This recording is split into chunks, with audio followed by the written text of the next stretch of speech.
in the story of Ezra and Nehemiah today. And we are I'm going to tell a story real quick first. Something that I thought of as I was kind of thinking through what I thought God was kind of talking to, what he was talking to me about as I prepared this, and what I feel like he's talking to us about. So Stevie, Adam's boss, the one that we've been praying for, at the beginning of the year, so she knows that Adam really likes hot peppers. If you didn't know that about him, he is like a hot sauce connoisseur. So anyway, she got some pepper plants, and so she gave him some pepper plants so that he could grow. I read the rebuilding on the screen.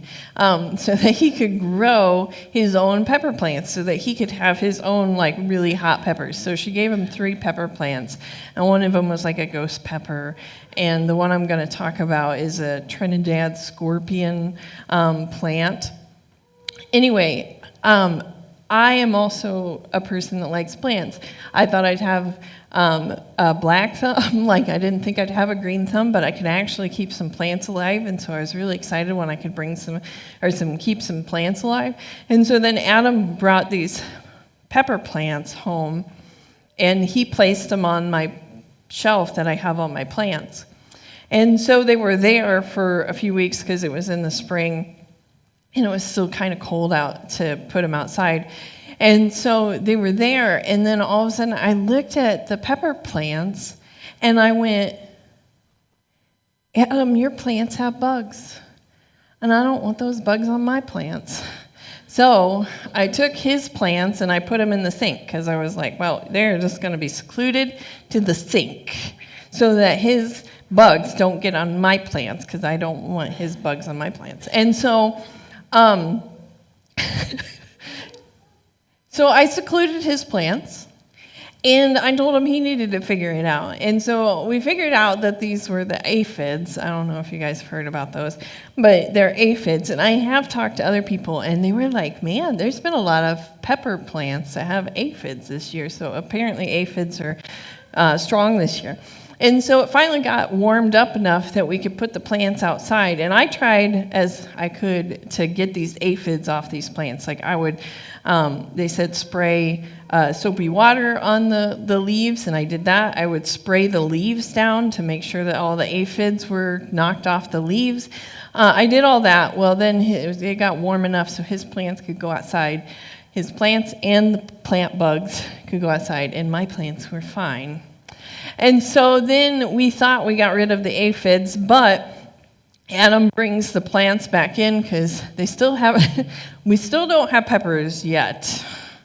So I don't know if the aphids, which I hear that's what they do, is kind of prolong the process to where you can't. But I also know that when a pepper is really hot, it takes longer to grow than a typical pepper would.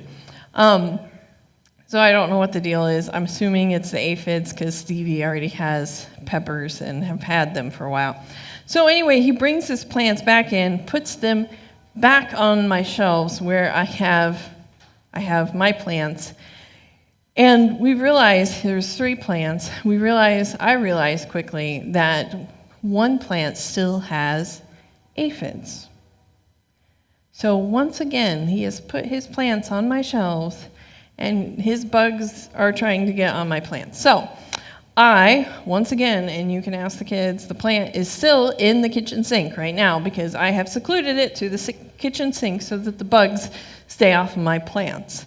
But man, these aphids are invasive, right? I don't know if you guys have ever had to deal with aphids at all, but you feel like you get them gone and you don't see any. And then the next morning, there's like millions of little bugs on your plant. Like they're all over. So if anybody has any great ways of getting rid of aphids.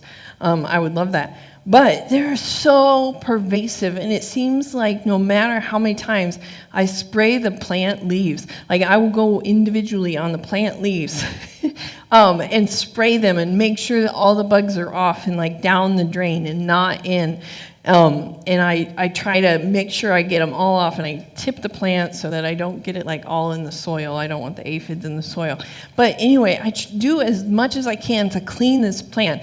But it seems like these aphids are just so pervasive that I cannot get rid of them. Now, like I said, if you guys have any great ways to get rid of these, I would love to hear it, because I feel like I continue every morning.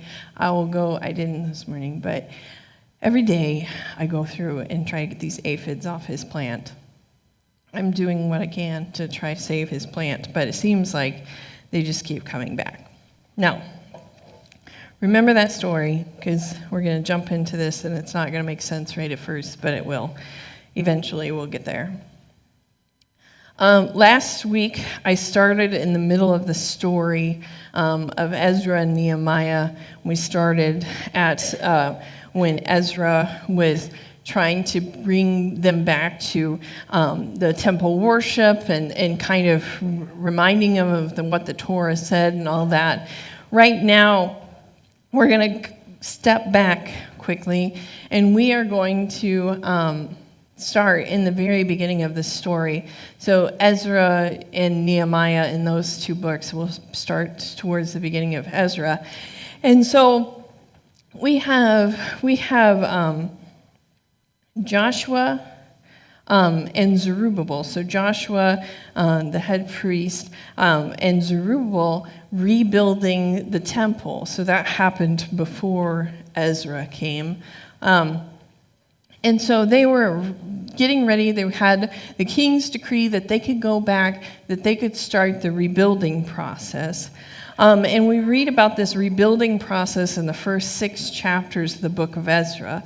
And then we have the last part of the book of Ezra is that story that we read last week. Now, these Israelites are coming back into their land, right?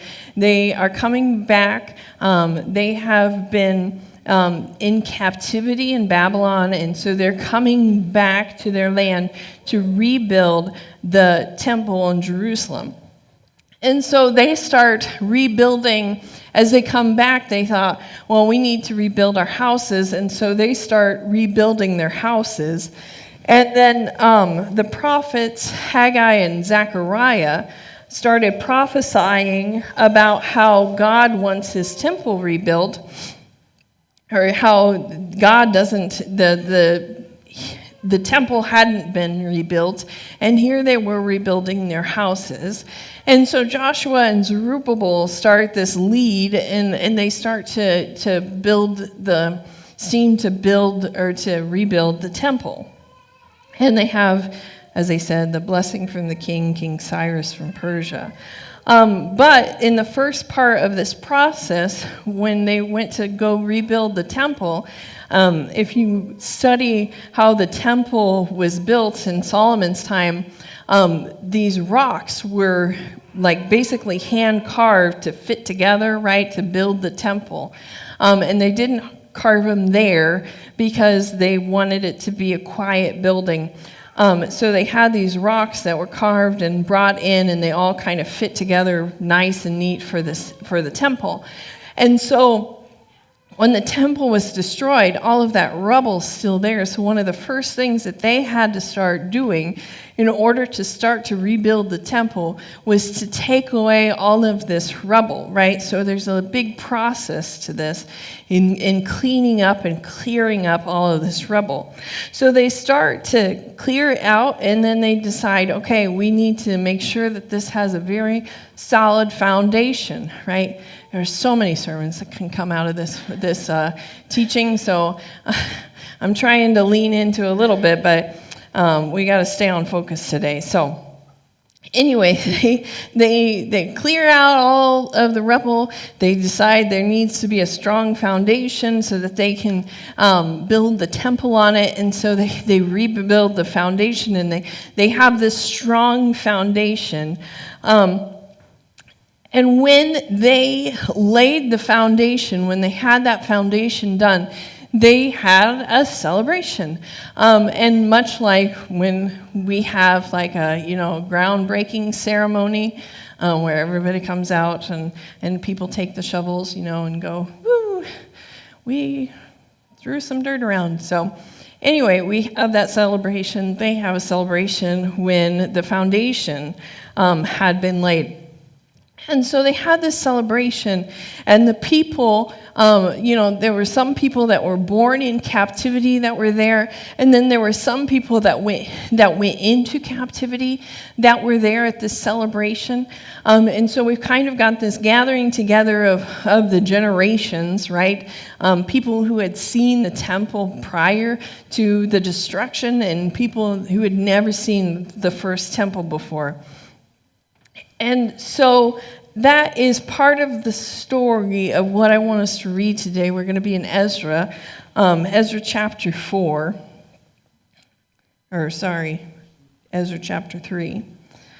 verse 10. When the builders laid the foundation of the temple of the Lord, the priests in their vestments and with trumpets, and the Levites, the son of Asaph, with cymbals, took their places to praise the Lord as prescribed by King David of Israel. With praise and thanksgiving they sang to the Lord. He is good. His love towards Israel endures forever. And all the people gave a shout of praise to the Lord because the foundation of the house of the Lord was laid. But many of the older priests and Levites and family heads who had seen the former temple wept aloud when they saw the foundation of this temple being laid, while many others shouted for joy. No one could distinguish the sounds of the shouts of joy from the sounds of weeping, because the people made so much noise, and the sound was heard far away. The story tells us and bring that back up, Adam, verse 12.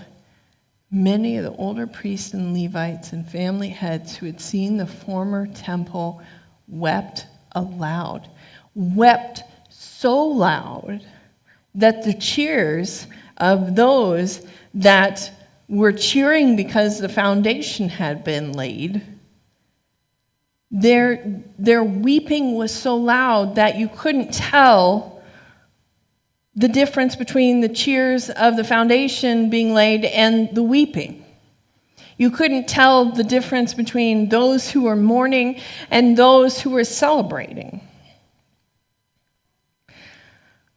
When I read through this story, that was one of the things that really popped out at me.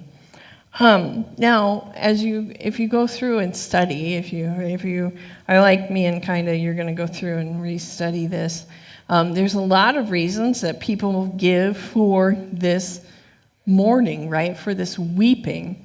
A lot of different theologians have different versions of why they think.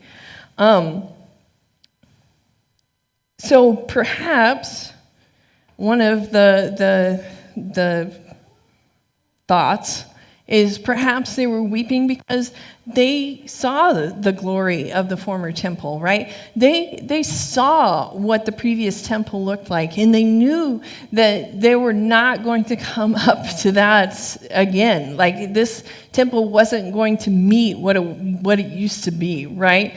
So maybe that was it. Or maybe they were weeping, maybe they were mourning because of what they had lost, right? There is a possibility that they were mourning. They were in this moment and they were mourning what they had lost. Maybe it was mourning the people that were lost in captivity, or maybe it was the mourning of the temple that was lost.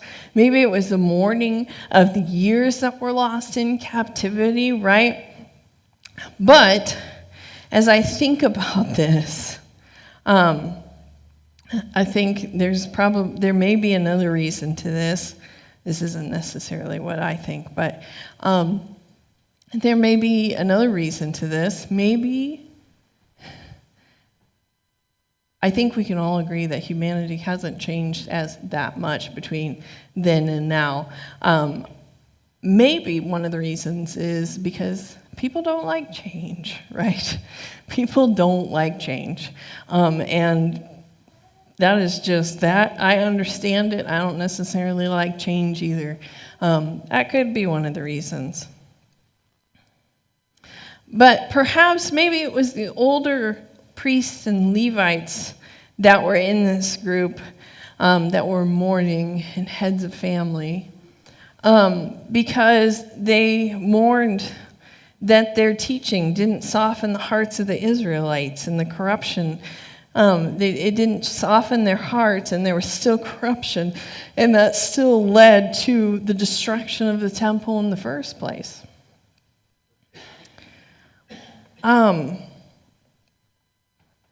That could be.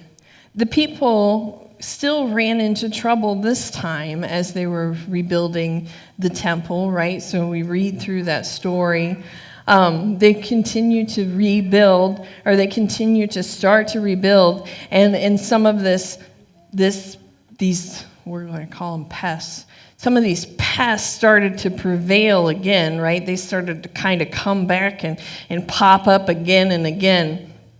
But eventually, even through all of this, the temple was rebuilt, and they had this dedication ceremony, right? They had this dedication ceremony, and this ceremony, as we read through it, it should hearken us back to the time when they dedicated the temple, that Solomon had built. Like we should remember this other dedication story of this dedication of the temple. But as we read through, if you read through the first dedication story and the second dedication story, and there's something slightly different. And this is why I feel like maybe they were weeping. Understanding we were just at the foundation level at that point. But one of the differences is that the glory of God didn't fill the temple the second time. And I half think that the people, the Levites and the priests who cried at the dedication of the foundation knew that something is so prevailing, some things are so prevalent, right? That sometimes when the aphids start taking over your plants, they just stick around. And maybe they understood that these thought patterns that the Israelites were in, those were sticking around, that they may be going, oh, we're going to rebuild the temple. We're going to rebuild the temple, and we're going to do this, and we're going to worship God, and we're going to do it right this time. Maybe they understood in that moment, this is all going to play out again. This is all going to play out again. The first dedication, or the second dedication story, is much like the first one, right? And when they dedicate the foundation, they say, "He is good. He is good. His love towards Israel endures forever." It's this callback to the original dedication where they said, "He is good and his love endures forever," right?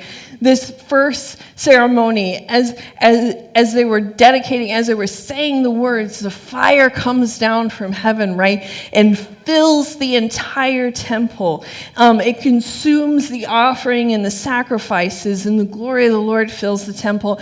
And it says in that story that the glory of God filled the temple so much that the priest couldn't even enter the temple because the glory of God was there. And as we read, if we read the second ceremony, the second dedication, when we read through it, there's not this fire that comes from heaven. There's not this presence of God that fills the temple that the priest can't go in there. The presence of God doesn't come. And so after this dedication, the community starts to mourn, and that's where we pick up this story from Ezra, right? They understand what they've done. And Ezra comes in and says, we have not followed God, and said, not done what it is that we need to do, and we need to turn back. And remember, as we read last week in Malachi, that God says you've missed the heart of what this is. Even though you think that you're still going this way, you've missed the heart of it. And so, much like last week, this story of the rebuilding of the temple kind of leaves us on this cliffhanger, right? It's kind of this story where they've rebuilt the temple, but hey, guess what? God's glory didn't show up and come into the temple, and we're kind of left in this awkward place, much like last week. It gives us a feeling of the story not being finished.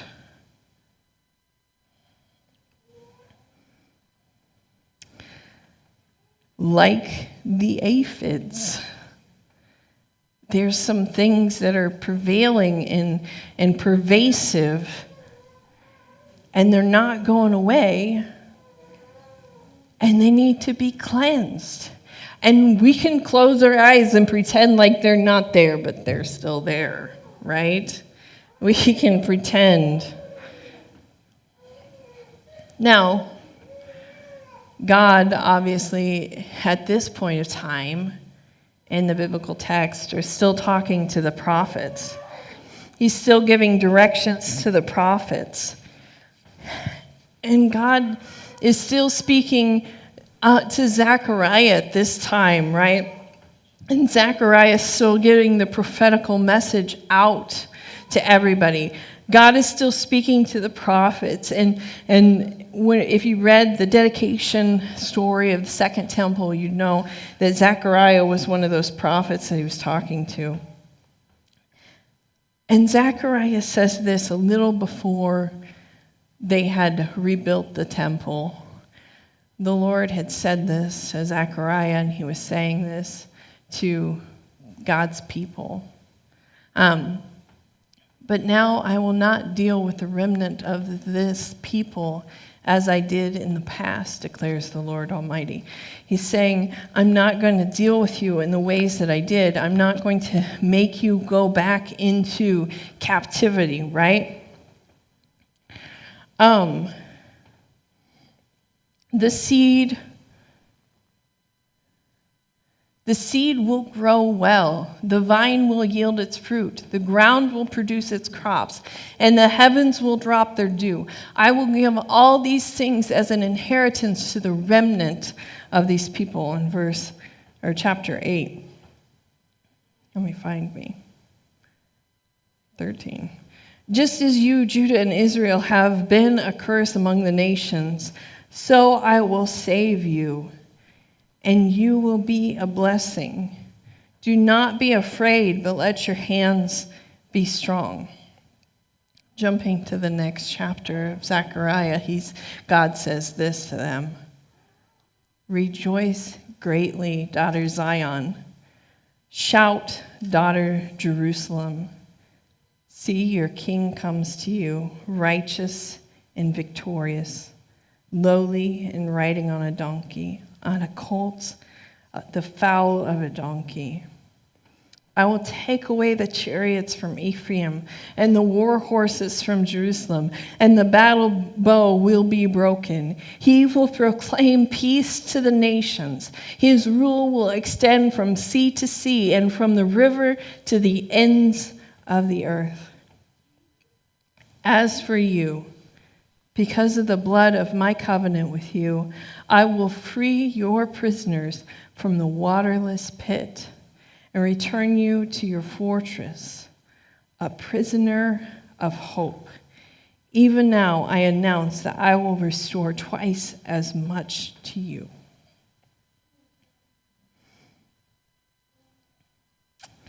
This image, God says to them in verse 8, the seed will grow well. The vine will yield its fruit. The ground will produce its crops, and the heavens will drop their dew.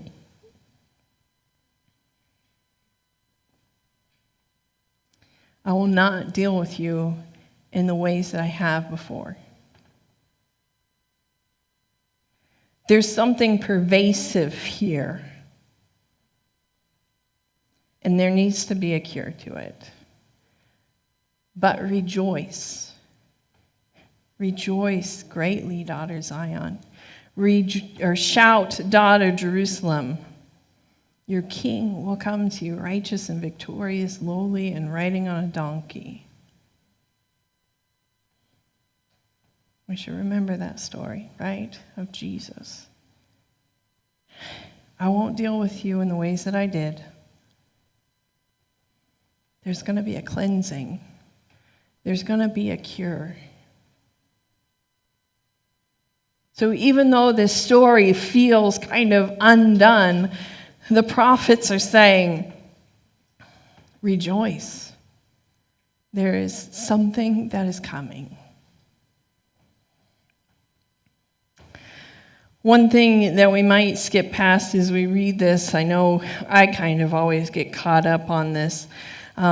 See, your king comes righteous and victorious, lowly riding on a donkey, and I go, praise the Lord that that's going to happen, that happened, right? Praise the Lord that happened. But this part, I wanted to make sure that we read it as well. As for you, because of the blood of my covenant with you, I will free your prisoners from the waterless pit. Return to your fortress, you prisoners of hope. The Israelites will be prisoners of hope. They are no longer captured in this hopelessness, but they're now captured by hope. Right? We get that? You no longer are in this waterless pit, but you're now captive of hope. The Hebrew word for hope is like a cord. It's like a rope to be attached to and an outcome expected. And so I want to kind of zoom back just a little bit in this, in chapter 8. I'm going to get back in my notes real quick. In chapter 8, verse 13, it says, I will save you and you will be a blessing. God has said to the Israelites and us as grafted in to be a blessing. God has said to be a blessing. Adam, can you put that slide up? To be a blessing. And he also says to be a prisoner of hope, right? Be a prisoner of hope. We are called to be a blessing, even in the midst of what's going on, even when all of this kind of seemed undone, even though it seemed like the aphids were pervasive and they were winning the battle. God says, you will be a blessing. God's people aren't people who hoard for their own benefit, but are a blessing to others. When we look for ways daily that God is calling us to be a blessing to others, we are called to love the Lord our God with all of our heart and soul and mind and strength, and to love others as we love ourselves. So we're called to be a blessing, and we're called to be prisoners of hope. No matter how grim the situation, no matter how much it seems like the aphids have taken over, this pervasive thought, right? No matter what that is, we still have hope. right? We're still called to have hope. No matter the realities of the world around us, no matter how hopeless a situation might feel, we have this odd thing as Christians, we have hope, right? Hope doesn't mean that we have to see to believe to have hope. It's we have hope. We know no matter what, God is working, and that no matter what, no matter how things work out, there's still something more. Because we believe in a God that's constantly taking hopeless situations, what we see as hopeless situations, and working them for his glory. There's a hope for a cleansing, right? There's a hope that no matter how pervasive these things may look, there's hope for a cleansing. We have Jesus, right? Oh, we're going to close out in a moment in our song, our last song. But I want to say, and I will pray this at the end, I pray this week that we all take this seriously, that we be prisoners of hope, right? That we be prisoners of hope, and that we are a blessing